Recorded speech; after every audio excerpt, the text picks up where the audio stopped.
जय हिंद दोस्तों। कैसे हैं आप सभी? उम्मीद करते होंगे अच्छे होंगे, स्वस्थ होंगे, पढ़ाई भी मस्ती से हो रही होगी और एग्ज़ाम्स भी नज़दीक आ रहे होंगे। पीसीएस, बीआरएसआई, यूपीएसआई, तमाम एग्ज़ाम्स नज़दीक आ रहे होंगे। पीजीटी भी नज़दीक है। हमारे बिहार से रिलेटेड बिहार सचिवालय भी एग्ज़ाम्स होने वाले हैं। इन तमाम चीज़ों को देखते हुए हम संविधान स्टार्ट कर चुके थे और संविधान में कुछ शब्दावलियाँ हुई थी और उसके साथ-साथ संविधान के पहला लेक्चर हो चुका था। क्रिप्स मिशन भारत आ चुका था, कैबिनेट मिशन भी आ चुका था। उसी दौरान 1946 में भारत में अंतरिम सरकार की गठन की जाती है और अंतरिम सरकार के गठन लॉर्ड माउंटबेटन के नेतृत्व में किया जाता है और उसके बाद लॉर्ड माउंटबेटन के नेतृत्व में अंतरिम सरकार की बैठक कैबिनेट के मंत्री का बैठक होता है। उसमें जवाहरलाल नेहरू साहब उपाध्यक्ष बनते हैं, सरदार वल्लभ भाई पटेल सूचना प्रसारण मंत्री, साथ ही साथ गृह मंत्रालय भी संभालते हैं। इसके पहले कुछ फैक्ट्स हैं जो हम आपको बताना चाहते हैं और इसमें कई चीज़ें पढ़ाई जाएगी। पहला कि अंतरिम सरकार मंत्रिमंडल, उसके साथ साथ संविधान प्रक्रिया, संविधान की मांग, संविधान की मांग के साथ साथ संविधान सभा की पहली बैठक, संविधान निर्माण प्रक्रिया, इन तमाम चीज़ें इसमें पढ़ाई जाएगी। साथ ही साथ आज लेक्चर सेकंड है, थोड़ी लंबी 20-25 मिनट की हो जाएगा, बट इसमें बहुत चीज़ें हम बताने के प्रयास करेंगे और जो एग्जाम्स के टू द पॉइंट्स बताएंगे, ठीक, जो एग्जाम्स के लिए बहुत इंपॉर्टेंस होगा। पहली बात, जब 15 अगस्त 1947 को देश आज़ाद हो जाता है और 15 अगस्त 1947 को जब कैबिनेट मिशन आया था तो उसमें बात कहा था कि जब तक संविधान का निर्माण नहीं हो जाता तब तक एक अंतरिम सरकार की गठन किया जाएगा और अंतरिम सरकार ही उसको क्या करेगी, संचालन करेगी। ठीक, तो 15 अगस्त 1947 के बाद 27 अगस्त 1946 में अंतरिम सरकार का गठन होता है और अंतरिम सरकार का गठन कौन करते हैं? जवाहरलाल नेहरू, पंडित जवाहरलाल नेहरू। और पंडित जवाहरलाल नेहरू उपाध्यक्ष बनते हैं और माउंटबेटन अध्यक्ष बनते हैं, राइट। और माउंटबेटन अध्यक्ष बनते हैं इसके मंत्रिमंडल के और उपाध्यक्ष कार्यकारिणी के बनते हैं जवाहरलाल नेहरू। और इनके पास मंत्रालय रहता है 3, विदेश मंत्रालय और राष्ट्रमंडल, जो कि राष्ट्रमंडल में 1949 में भारत शामिल होता है। तो इसके अध्यक्षता कौन करते हैं? जवाहरलाल नेहरू करते हैं। इसके बाद सरदार वल्लभ भाई पटेल को, जो हम पिछले वीडियो में बताए थे, उनसे रिलेटेड बहुत ही अच्छी बनी थी और जितने इम्पोर्टेंस उनसे रिलेटेड जितने क्वेश्चन पूछते हैं, मैंने उसे सरदार वल्लभ भाई पटेल से की वीडियो बना दिए हैं। तो इसमें देखिए, अंतरिम सरकार में वल्लभ भाई पटेल कौन से मंत्रालय इनके पास रहता है? पहली कि इनके पास गृह मंत्रालय रहता है, गृह मंत्री बनते हैं। सूचना और प्रसारण मंत्री बनते हैं, गृह मंत्रालय सूचना प्रसारण मंत्री बनते हैं। ठीक, इसके बाद जान मथाई जी उद्योग को संभालते हैं, आपूर्ति को संभालते हैं जान मथाई जी। उसके बाद देखिए, याद करने का, बलदेव सिंह, और जिसके पास बल होगा वही तो सुरक्षा रक्षा करेगा। तो जब बल होगा तो रक्षा करेगा, तो रक्षा मंत्री बनते हैं बलदेव जी। अब देखिए, सी से शिक्षा और सी से सी राजगोपालचारी, तो शिक्षा मंत्री बनते हैं सी राजगोपालचारी, राइट। अब डॉक्टर राजेंद्र प्रसाद डॉक्टरेट है, ठीक। अब डॉक्टर साहब हैं और राजेंद्र जी हैं हमारे बिहार के, तो डॉक्टर साहब क्या बनते हैं? डॉक्टर राजेंद्र प्रसाद खाद्य और उद्योग मंत्री। और बिहार में खेती जबरदस्त होती है, तो बिहार वाले भैया डॉक्टर राजेंद्र प्रसाद खाद्य और कृषि मंत्री। अब अभी पिछले सरकार में जो हाल ही में उनका निधन हो गया, रामविलास पासवान जी, लोक जनशक्ति पार्टी से थे, वो भी खाद्य मंत्रालय बने थे। तो ये भी बिहार के, राइट। तो डॉक्टर राजेंद्र प्रसाद ही खाद्य एवं कृषि मंत्री बनते हैं। इसके बाद आसफ अली आते हैं। आसफ अली अली अली साहब को मंत्रालय दिया जाता है क्या, रेलवे। ठीक। जगजीवन राम, जगजीवन में जीवन को आगे बढ़ाया और उन्होंने बहुत सराहनीय काम किया, योगदान काम किया, सराहनीय से सराहनीय। और इनको हमको क्या बनाया गया, श्रम मंत्री। और श्रम मंत्री जो जगजीवन राम थे, उन्हीं की बेटी एक मीरा कुमार, जो लोकसभा की प्रथम महिला अध्यक्ष बनी थी। यूपीए सरकार में कांग्रेस की पार्टी से थी हैं। उन्होंने क्या बना, मीरा कुमार लोकसभा स्पीकर, लोकसभा अध्यक्ष बनी थी, प्रथम महिला थी। ठीक। लियाकत अली, लियाकत अली कौन थे, ये वित्त मंत्री थे। एक चीज और बताना चाहते हैं कि लियाकत मंत्री से रिलेटेड जो 3 मंत्री हैं, क्योंकि अंतरिम सरकार में 13 क्या बोलते हैं मंत्री को नियुक्त किया गया था, किंतु 1949 में 1949 में नहीं, 26 अक्टूबर 1946 में मुस्लिम लीग इसमें शामिल हो जाती है, अंतरिम सरकार में शामिल हो जाती है। तो उसमें से 2 मंत्री को निकाल कर और ये 3 मंत्री को शामिल कर दिया जाता है, मुस्लिम लीग के जो सदस्य होते हैं। तो इसमें लियाकत अली को वित्त मंत्रालय दिया जाता है और चुंदरीगर चुंदरीगर को वाणिज्य मंत्रालय और अब्दुल रब निस्तार को संचार मंत्रालय मिलता है। क्वेश्चन पूछता है लियाकत अली, जगजीवन अमड़ा साहब, डॉक्टर राजेंद्र प्रसाद, गोपालचारी, बलदेव, जान मथाई, सरदार वल्लभ भाई पटेल, बस इतना पूछता है, ये नहीं पूछता है। हालांकि पीसीएस वो पूछ सकता है कि उपाध्यक्ष कौन थे, अध्यक्ष कौन थे। अध्यक्ष में आप लोग मारेगा क्वेश्चन नहीं है, पूछेगा अंतरिम सरकार में अध्यक्ष कौन थे। अंतरिम सरकार में अध्यक्ष हम मारेंगे माउंट में क्या बोलते हैं, नेहरू को, लेकिन नेहरू नहीं है, नेहरू उस टाइम उपाध्यक्ष रहते हैं, राइट। और अध्यक्ष कौन थे, उन्हें माउंट बेटर रहता है। ठीक है, चलिए आगे देखिए। हम बता रहे थे कि 27 अगस्त 1946 को अंतरिम सरकार नेहरू के नेतृत्व में क्या होती है, गठन होती है। फिर 2 सितंबर 1946 में नेहरू के नेतृत्व में अंतरिम सरकार की गठन हो जाती है। ठीक।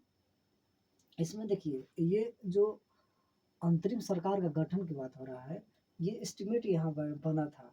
और 2 सितंबर 1946 को नेहरू के नेतृत्व में क्या अंतरिम सरकार की गठन हो जाती है। कब कि 1946 के अंतरिम सरकार से लेकर 1950 तक के बीच में क्या बनती है, जब तक आम चुनाव नहीं हो जाता है तब तक अंतरिम सरकार की गठन होती है, इसमें 2 सितंबर में।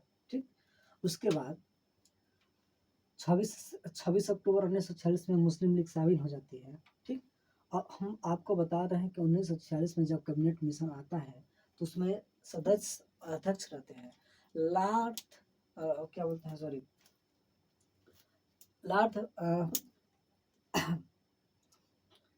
पैथिक लॉरेंस अध्यक्षता करते हैं कैबिनेट मिशन में। और कैबिनेट मिशन में उस टाइम भारत के सचिव थे, पैथिक लॉरेंस भारत सचिव थे। और भारत सचिव अध्यक्षता करते हैं कैबिनेट मिशन के। उसके बाद स्टेफोर्ड क्रिप्स होते हैं। स्टेफोर्ड क्रिप्स ये भारत के नेतृत्व में व्यापार बोर्ड के अध्यक्ष रहते हैं। और एमबी अलेक्जेंडर जी रेलवे कर नौसेना के सैनिक के ये मंत्री रहते हैं, नौसेना मंत्री रहते हैं ये अलेक्जेंडर जी। ठीक। उसके बाद अभी ये 3 क्वेश्चन छूट गया था, इसमें देखिएगा। जोगेंद्र नाथ मंडल ये भी पूछता है कि जोगेंद्र नाथ मंडल ये विधि मंत्री थे, लेकिन अंतरिम सरकार जब इसमें बात कर रही है नेहरू के 2 सितंबर 1946 वाला में, तो इसमें अंतरिम सरकार में विधि मंत्री डॉक्टर अंबेडकर बनते हैं, राइट। उसके बाद गजाफर अली खां ये स्वास्थ्य मंत्री बनते हैं। और CH भाभा कारखाना उद्योग मंत्री और खान उद्योग मंत्रालय इनको मिलता है, बंदरगाह मंत्रालय मिलता है इनको, राइट। उसके बाद देखिए संविधान सभा का मांग, संविधान निर्माण सभा का गठन और संविधान सभा का निर्माण प्रक्रिया पढ़ाना है, राइट। अब हम आपसे क्वेश्चन पूछेंगे कि सर्वप्रथम सबसे पहले संविधान की मांग किसने किया। उसमें 3 नाम आएगा, 1895, 1922, 1934। ठीक, अभी बताएंगे, आप लोग नोट्स कर लीजिए।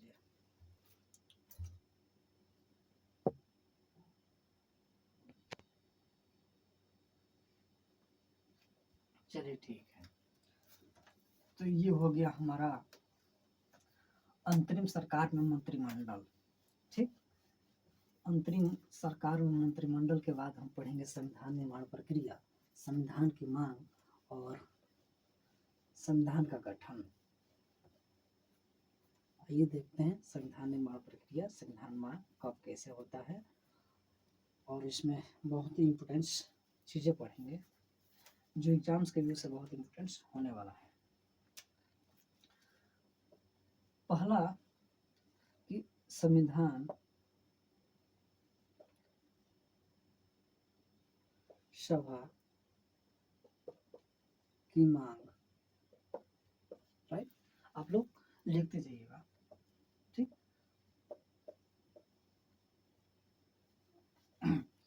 संविधान सभा की मांग सबसे पहले 1895 में।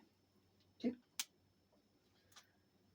उसके बाद संविधान सभा की मांग सबसे पहले 1895 में 1895 में होती है। कब कैसे होती है, इसके बाद एक महापुरुष थे, उनके द्वारा 1922 में मांग की जाती है, और उसके बाद एक बिहार के लाल के द्वारा 1934 में मांग की जाती है।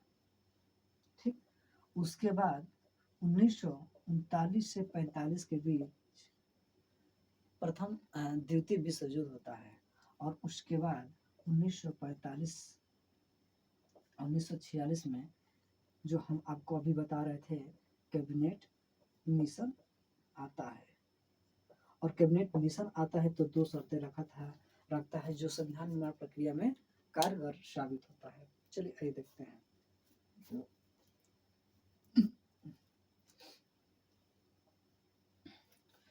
देखिएगा, 1895 में तिलक जी, और जब तिलक जी के नाम लेंगे तो आप लोग भली भांति जानते हैं कि लोकमान्य तिलक, राइट। लोकमान्य तिलक ने स्वराज विधेयक में सर्वप्रथम मांग किया संविधान सभा की। ठीक, 1895 में मांग किया। उसके बाद 1922 में गांधी जी का नेतृत्व उस टाइम बहुत अच्छी चल रही थी। आप लोग जानते हैं कि असहयोग आंदोलन हो रहा था, किसका, सविनय अवज्ञा आंदोलन, जो राष्ट्रीय आंदोलन के रूप में ले चुका था। तो 1922 में गांधी जी ने सर्वप्रथम ये कहा था कि भारत का संविधान भारतीयों की इच्छा के अकॉर्डिंग होनी चाहिए, उनके अनुरूप होनी चाहिए। इन्होंने कहा, किसने कहा, तो गांधी जी ने कहा। ठीक, एक क्वेश्चन याद आ रहा है कि किसने कहा कि स्वराज मेरा ही जन्माधिकार है, मैं उसे लेकर रहूंगा। तो आपको याद आता होगा कि स्वराज ही जन्म मेरा अधिकार है और मैं उसे लेकर रहूंगा, तिलक ने कहा था। तो एक क्वेश्चन और याद आ रहा है, बताइएगा कि स्वराज पार्टी की स्थापना कब और किसके द्वारा किया गया, राइट, बताइएगा। चलिए ठीक है, गांधी जी 1922 में करते हैं मांग, और 1934 में 1934 में डॉक्टर राजेंद्र प्रसाद, बिहार के लाल हमारे डॉक्टर राजेंद्र प्रसाद, डॉक्टर राजेंद्र प्रसाद जी मुंबई में कांग्रेस की अध्यक्षता कर रहे थे, उसी में संविधान सभा की मांग करते हैं। डॉक्टर राजेंद्र प्रसाद 1934 में कांग्रेस की अध्यक्षता करते हैं, और अध्यक्षता में उन्हें सर्वप्रथम क्या करते हैं, मांग करते हैं कांग्रेस की तरफ से 1934 में। ठीक, क्वेश्चन पूछेगा कि कांग्रेस, राष्ट्रीय कांग्रेस की तरफ से सर्वप्रथम किस अधिवेशन में संविधान सभा की मांग की गई थी। नाम नहीं पूछा जाएगा, किसका द्वारा नहीं किया गया, किस पार्टी द्वारा कब की गई थी। तो आप याद करिएगा कि मुंबई अधिवेशन होता है, उसमें डॉक्टर राजेंद्र प्रसाद की अध्यक्षता में होता है, और डॉक्टर राजेंद्र प्रसाद ने ही क्या किया, संविधान सभा की मांग की। राइट। 1922 में किसके द्वारा, गांधी जी द्वारा, और 1895 द्वारा, 1895 किसके द्वारा, तो तिलक जी के द्वारा। चलिए क्वेश्चन पूछ रहे थे हम कि स्वराज पार्टी का गठन कब किया गया था, तो आपको मालूम होगा कि स्वराज पार्टी का स्थापना 1923 में किया गया था।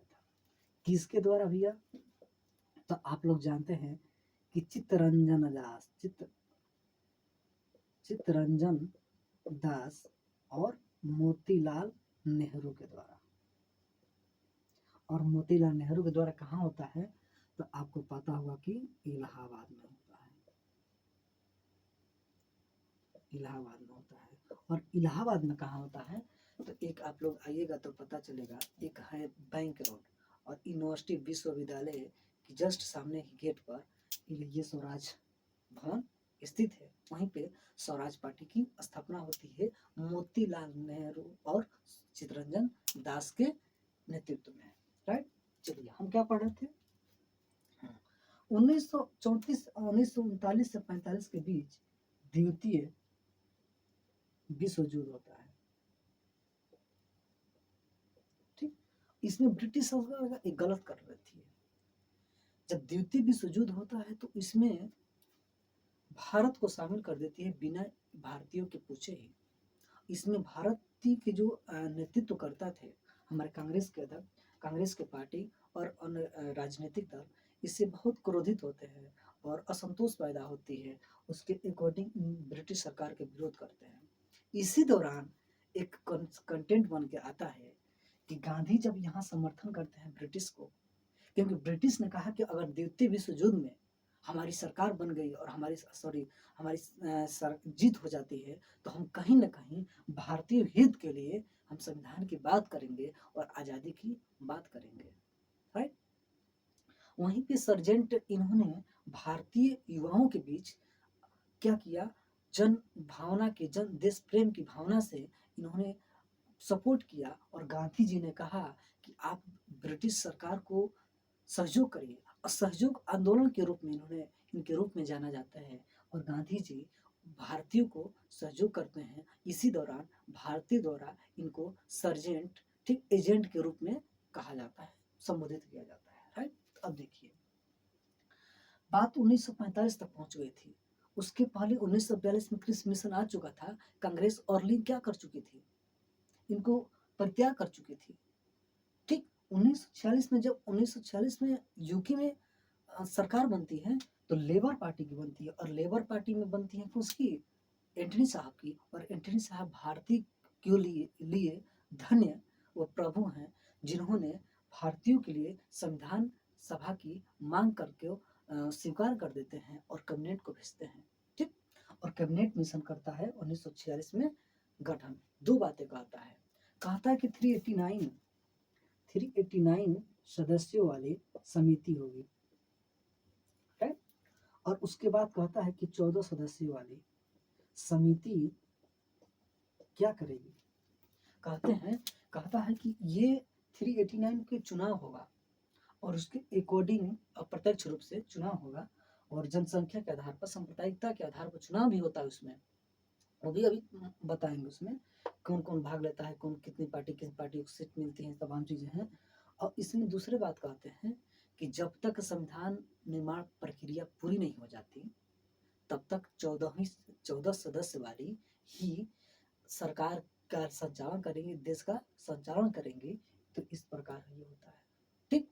इसके ये हो गया। उसके बाद देखिए थोड़ा टू द पॉइंट आता है। ठीक। आप लोग इसकी शॉट मार लीजिए। ठीक है, चलिए ठीक है। इसके बाद हम देखते हैं संविधान निर्माण प्रक्रिया के बाद संविधान की मांग तो हो गई। संविधान निर्माण प्रक्रिया में देखिए क्या क्या होता है। जमी पर आकाश पैदा कर, हर कदम पर विश्वास पैदा कर। जमी पर आकाश पैदा कर, हर कदम पर विश्वास पैदा कर, मांगने से कुछ नहीं मिलता ए मेरे दोस्त, तो इतिहास पैदा कर। मांगने से कुछ नहीं मिलता है दोस्त, दिन रात एक लगा दीजिए, देखते हैं कि सिलेक्शन क्यों नहीं होता है। हम भी हैं सामने, देखते हैं। चलिए, इसके पहले हम एक चीज़ टू द पॉइंट्स पढ़ना चाहते हैं। गवर्नमेंट के बॉडीज़ कितने हैं आपको बताना चाहेंगे। गवर्नमेंट 3 चीज़ों पर कार्य करती है, ठीक। एक तो होती है कार्यपालिका, राइट।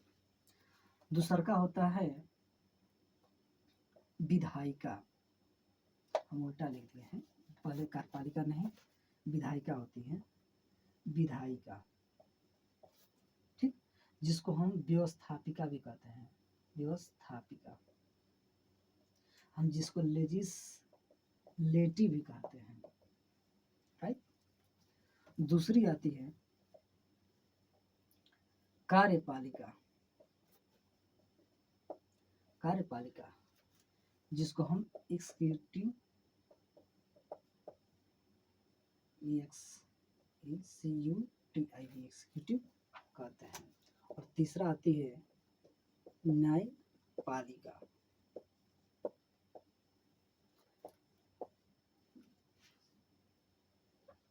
जुडिशरी, ठीक। अब इनके देखिए कार्य क्या होते हैं, राइट। देखिएगा,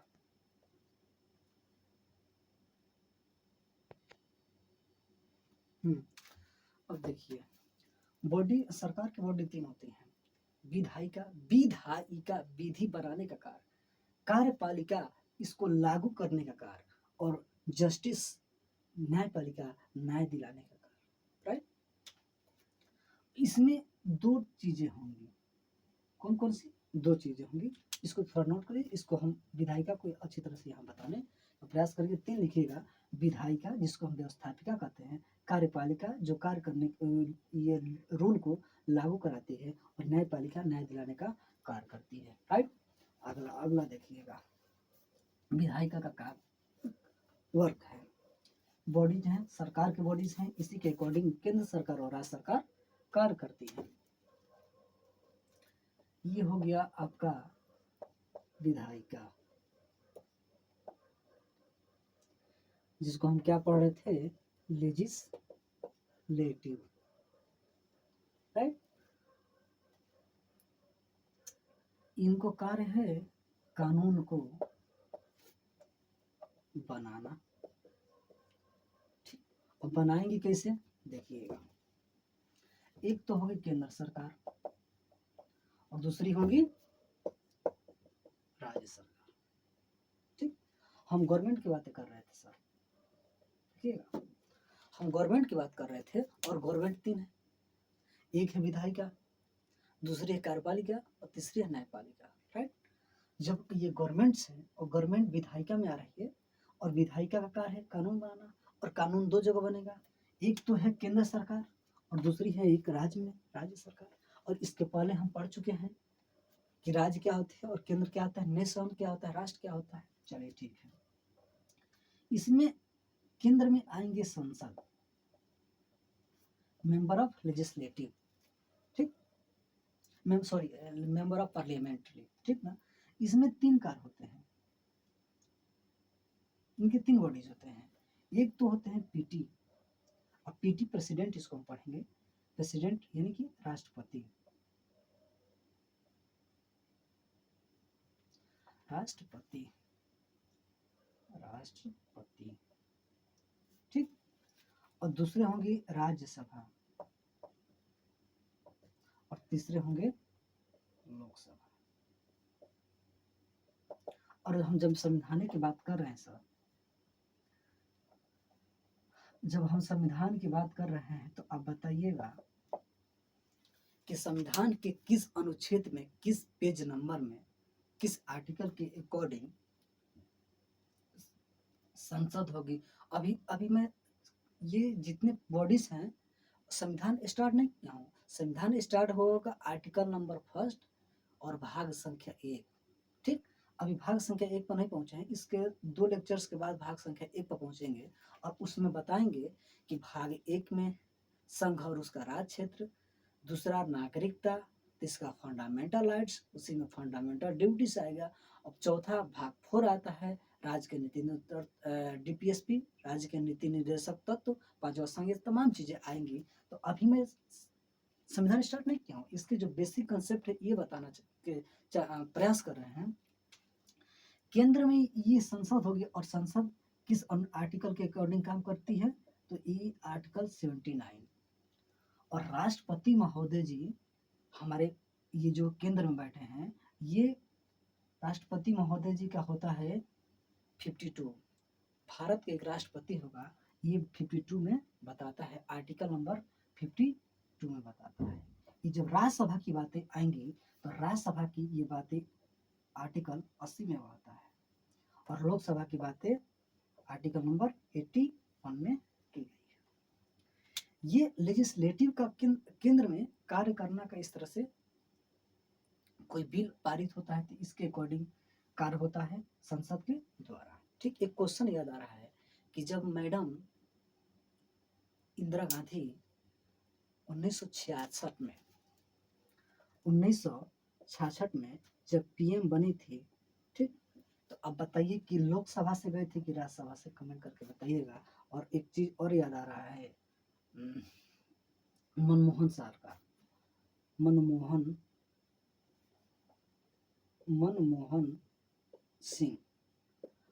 सिंह भी जब भारत के प्रधानमंत्री बने थे तो आप बताइएगा कि राज्यसभा के सदस्य थे कि लोकसभा के सदस्य थे, क्योंकि कौन बनेगा प्रधानमंत्री और कौन बनेगा मंत्री, कौन बनेगा राष्ट्रपति, ये तमाम जब संघ की बातें करेंगे तो संघ में पढ़ाएंगे कौन बनेगा राष्ट्रपति, कौन बनेगा राज्यसभा के मेंबर, कौन बनेगा प्रधानमंत्री, और लोग प्रधानमंत्री कैसे बनते हैं, लोकसभा के मेंबर की सीटें कितनी हैं, तमाम चीजें की चर्चा करेंगे। तो हम आपसे पूछ रहे हैं कि मैडम इंदिरा गांधी 1966 में जब पीएम बनी थी तो राज्यसभा के मेंबर थी, किसकी, राज्यसभा के मेंबर थी।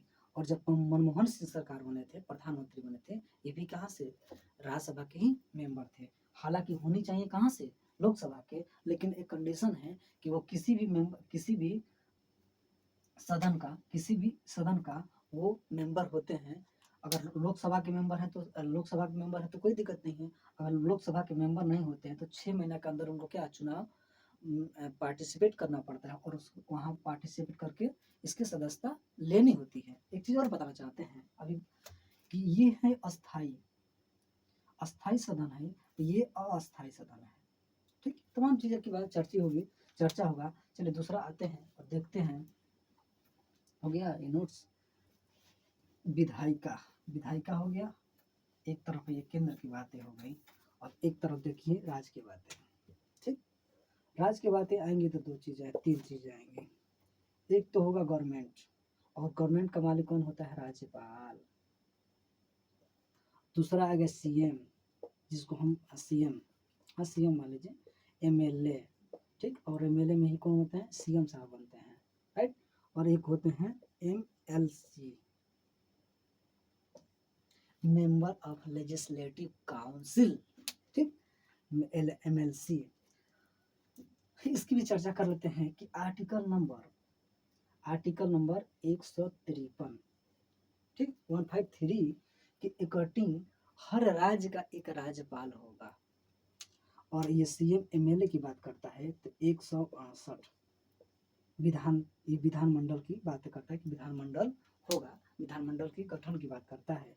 और 169 ये एमएलसी विधान परिषद की बातें करता है। ठीक, चलिए ठीक है, ये हो गया, नोट्स कर लीजिए। आगे बताते हैं